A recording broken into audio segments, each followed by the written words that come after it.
दिल्ली की एक high profile party में अचानक चली गोली, जिसका निशाना बनी एक मॉडल।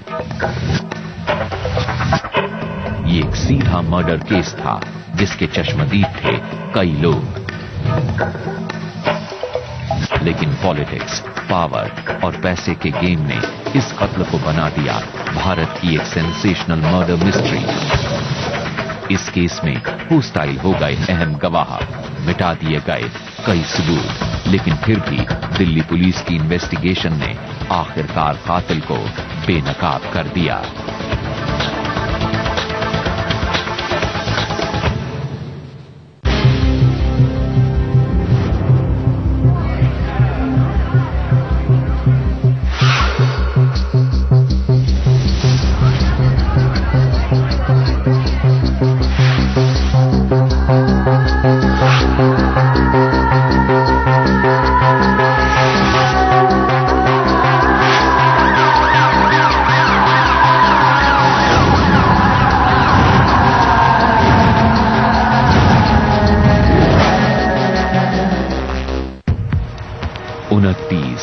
अप्रैल 1999, दिल्ली का Mehrauli police station.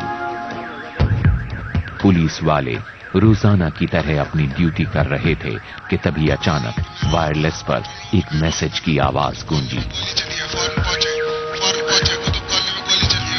Information Qutub Minar के पास के कुतुब कॉलोनी इलाके से थी।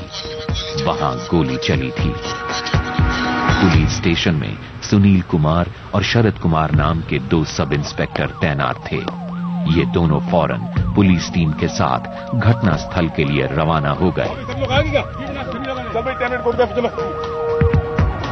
मौके पे जब police officer sub inspector Sunil Kumar, sub inspector Sharad Kumar पहुंचे और उनके बाद जो उस इलाके का एसएचओ है इंस्पेक्टर सुरेंद्र शर्मा, वो भी पहुंचे, तो उन्होंने देखा कि वहां एक बहुत बड़ी पार्टी हुई थी और बहुत सारे सेलिब्रिटीज, बड़े इंपॉर्टेंट लोग वहां आए हुए थे।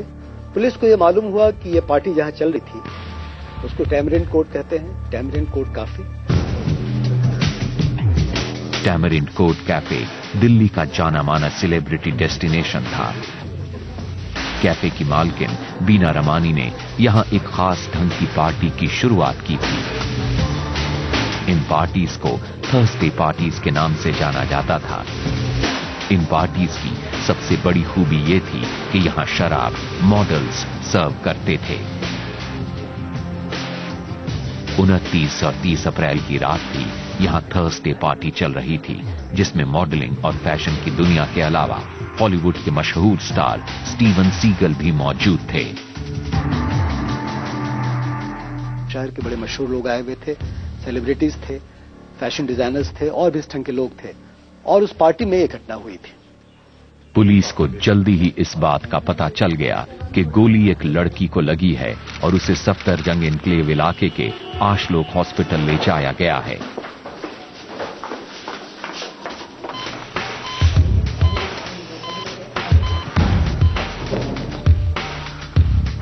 पुलिस टीम में शामिल सब इंस्पेक्टर सुनील कुमार फौरन हॉस्पिटल के लिए रवाना हो गए।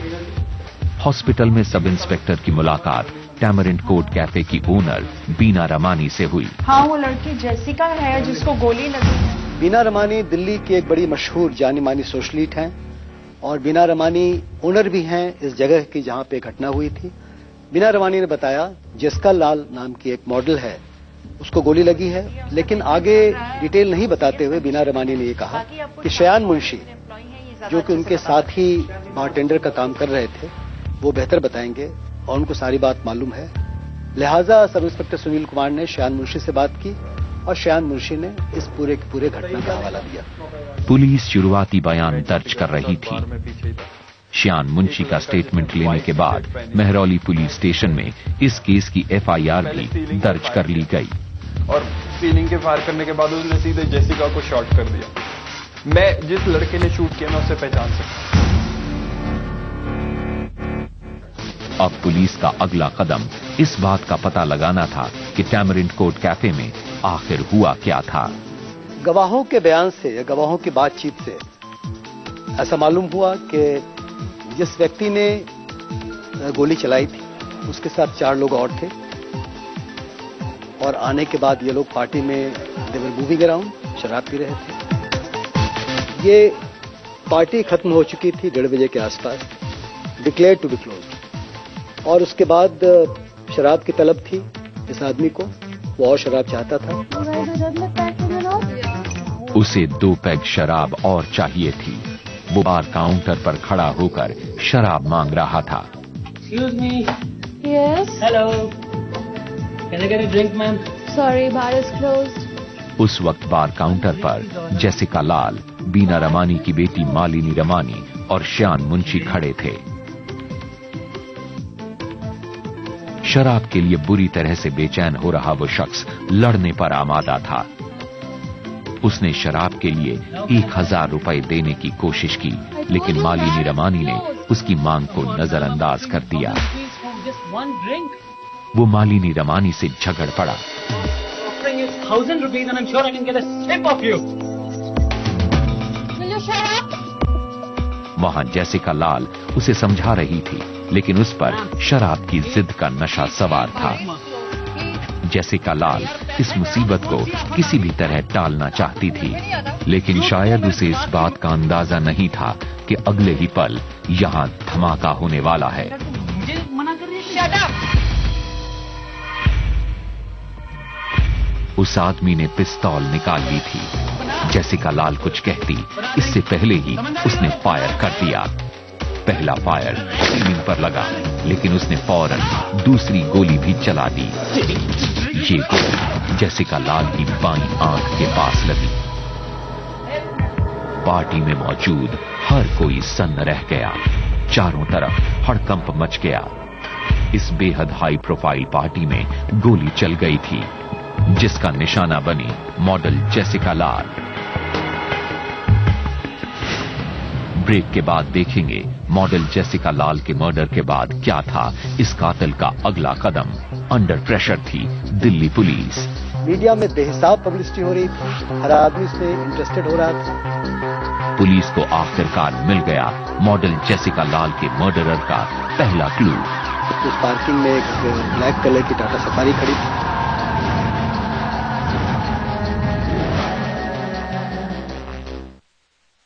For the Monday blues, for the weather, for the sweet tooth, for the sour wind, for a memory, for forgetting, for the sale, for the soul, for April, May, June, for too many reasons and for none. We travel. Presenting Traveler, Monday to Friday, 9 p.m. on Fox History and Entertainment. Hop on.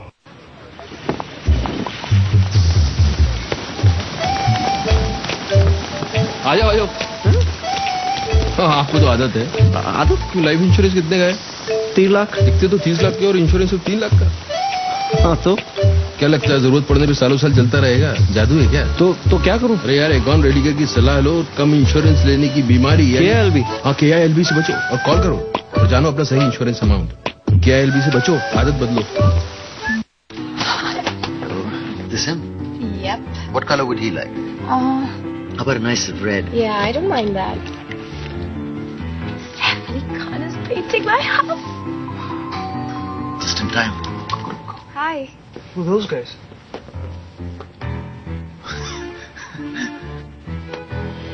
Are you surprised? Surprise! I'm amazed. Surprise your spouse by giving your home a quick makeover with Royale Play. तो थोड़े चलते हैं।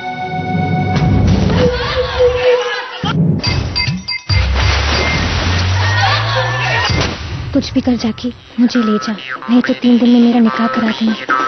हम यहाँ से निकल पाएंगे क्या? वो जूते वाली आग नहीं देखी तूने? क्या कहा था उसमें? इम्पॉसिबल की माँ की आँख। Channel B's Ye Parinde, starting 21st January, Friday and Saturday, 7:30 p.m.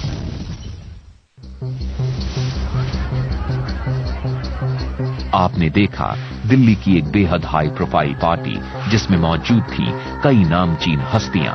इस पार्टी में शराब को लेकर हुए झगड़े ने खड़ा कर दिया तमाशा। मॉडल जेसिका लाल को 2 पैग शराब न देने पर गोली मार दी गई।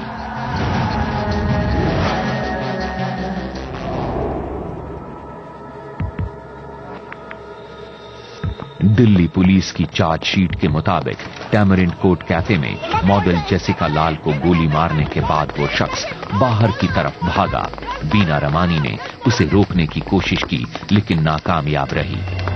अंदर जेसिका लाल जख्मी हालत में पड़ी थी। उसे फौरन हॉस्पिटल पहुंचाना बेहद जरूरी था। बीना रमानी एम्बुलेंस के लिए चीख रही थी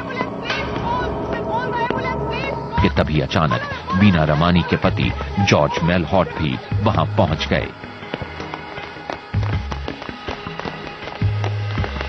बीना रमानी ने यह कहा कि आप इसको फॉलो करें और जॉर्ज मेलहॉट आगे बढ़ा उस लड़के के साथ जो भागने की कोशिश कर रहा था। उसके साथ उसके और दोस्त भी थे जो साथ साथ निकल चुके थे। जॉर्ज मेलहॉट उसके आगे उसका पीछा नहीं कर सका। उसके बाद फिर वापस आया, फिर वो पुलिस स्टेशन गया, वहां जाकर मॉडल जेसिका लाल को पार्टी में गोली मारने वाला शख्स फरार हो चुका था, लेकिन पार्टी में कुछ लोग ऐसे थे जिन्होंने उसे जेसिका लाल पर गोली चलाते देखा था। पुलिस गवाहों से उस अपराधी का हुलिया पता कर रही थी। चश्मदीदों का कहना था कि उस आदमी का कद छोटा था। उसके साथ 4 लोग और भी थे। वो थोड़ा मोटा और उसका रंग गोरा था। उसने सफेद टी शर्ट और जीन्स पहन रखी थी। गवाह उसे पहचानने के लिए तैयार थे, लेकिन पुलिस खुद जेसिका से जानना चाहती थी कि आखिर वो आदमी कौन था। लेकिन जेसिका आशलोक हॉस्पिटल में जिंदगी और मौत के बीच संघर्ष कर रही थी। आशलोक हॉस्पिटल में जब पुलिस ऑफिसर्स जेसिका लाल के बारे में पता किया उन लोगों ने, तो मालूम हुआ कि उसकी हालत बहुत गंभीर थी और डॉक्टर्स ने बयान लेने से मना किया कि बयान नहीं लिया जा सकता है। लिहाजा उन लोगों ने और लोगों से बातचीत की और उसके बाद मॉडल जेसिका लाल को वहां से शिफ्ट करना पड़ा, इसलिए कि आशलोक हॉस्पिटल में सुविधाएं मौजूद नहीं थी। इसको फिर वो अपोलो हॉस्पिटल में लेके गए। अपोलो हॉस्पिटल पहुंचने पर पता चला कि जेसिका लाल की मौत हो चुकी है। जेसिका की मौत के बाद दिल्ली पुलिस ने अपना सबसे अहम गवाह खो दिया था। अब पुलिस को फरार कातिल को ढूंढने के साथ साथ उसे दोषी साबित करने वाले सुराग भी तलाश करने थे। कातिल के क्लू की तलाश में पुलिस ने टैमरिंड कोर्ट कैफे की छानबीन शुरू की। सीन ऑफ क्राइम को सील कर दिया गया। पुलिस के आला अफसर मौकाए वारदात का मुआयना करने पहुंच चुके थे। तो मौकाए वारदात पे कोई क्लूज कुछ मिला आपको? Delhi police scene of crime से क्लू की तलाश में जुटी थी। एक्सपर्ट्स की टीम एक एक चीज की जांच पड़ताल कर रही थी। फिंगरप्रिंट्स इकट्ठे किए जा रहे थे। आखिरकार बार काउंटर पर पुलिस को अपनी पड़ताल के दौरान वो चीज दिखी जिसकी उसे तलाश थी। .22 बोर की पिस्टल के 2 खोखे। इनफायर्ड कार्ट्रिजेस को संभाल कर रख लिया गया। पुलिस टीम बेहद चौकन्नी हो गई थी। कुतुब कॉलोनेट की पार्किंग पर भी पहरा लगा दिया गया और इसकी वजह थी एक गुमनाम काली टाटा सफारी। इस गाड़ी के ओनर का कुछ पता नहीं था। ये गाड़ी उस वक्त पार्टी में मौजूद किसी मेहमान की भी नहीं थी। तो आखिर इस सफारी का मालिक कौन था? उस पार्किंग में एक ब्लैक कलर की टाटा सफारी खड़ी थी और उसको गार्ड करने के लिए श्रवण कुमार होमगार्ड को रखा गया था।